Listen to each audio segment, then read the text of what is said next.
शुक्रवार व्रत कथा वर्टिकल बार।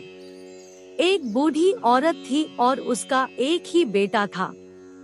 बेटे की शादी के बाद बुढ़िया बहू से घर के सारे काम करवाती थी, लेकिन उसे सही खाना नहीं देती थी। लड़के ने यह सब देखा, लेकिन माँ से कुछ कह नहीं पाया। बहुत सोच विचार के बाद एक दिन लड़के ने माँ से कहा, माँ, मैं विदेश जा रहा हूँ। माँ ने बेटे को जाने का आदेश दिया। इसके बाद वह अपनी पत्नी के पास गया और बोला, मैं विदेश जा रहा हूँ, कोई निशानी दो। इतना कहकर वह पति के चरणों में गिर पड़ी और रोने लगी। इसने गोबर से लथपथ हाथों से पति के जूतों पर छाप छोड़ी।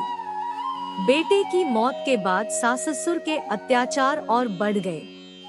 एक दिन बहू उदास होकर मंदिर गई। वहाँ कई महिलाएं पूजा कर रही थी। उन्होंने महिलाओं से व्रत के बारे में पूछा तो उन्होंने कहा कि हम संतोषी माता का व्रत कर रहे हैं। महिलाओं ने बताया कि यह सभी प्रकार के कष्टों का नाश करती है। महिलाओं ने बताया कि शुक्रवार के दिन स्नान करके एक बर्तन में शुद्ध जल ले, गुड़ और चने का प्रसाद ले और सच्चे मन से माँ की पूजा करें। खटास भूलकर भी न खाएं और न ही किसी को दें। एक बार भोजन करने के बाद व्रत की रस्में सुनकर अब वह हर शुक्रवार को संयम से व्रत रखने लगी। कुछ दिनों बाद माँ की कृपा से पति का पत्र आया। कुछ दिनों बाद धन भी आ गया। उसने प्रसन्न मन से फिर से उपवास किया और मंदिर में जाकर अन्य महिलाओं से कहा, माता संतोषी की कृपा से हमें पति का पत्र और पैसा मिला है।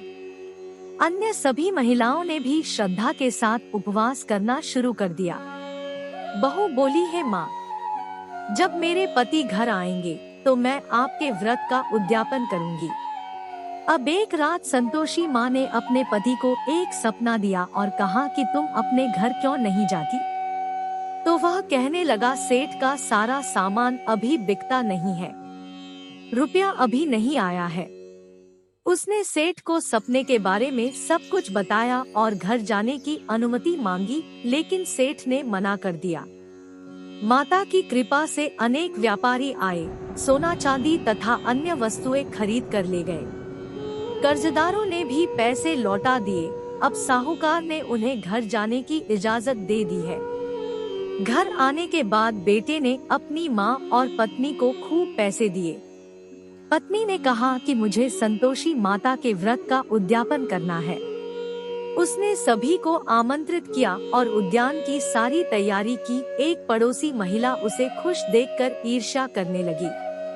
उन्होंने अपने बच्चों को सिखाया कि आप भोजन के दौरान खट्टा अवश्य मांगे।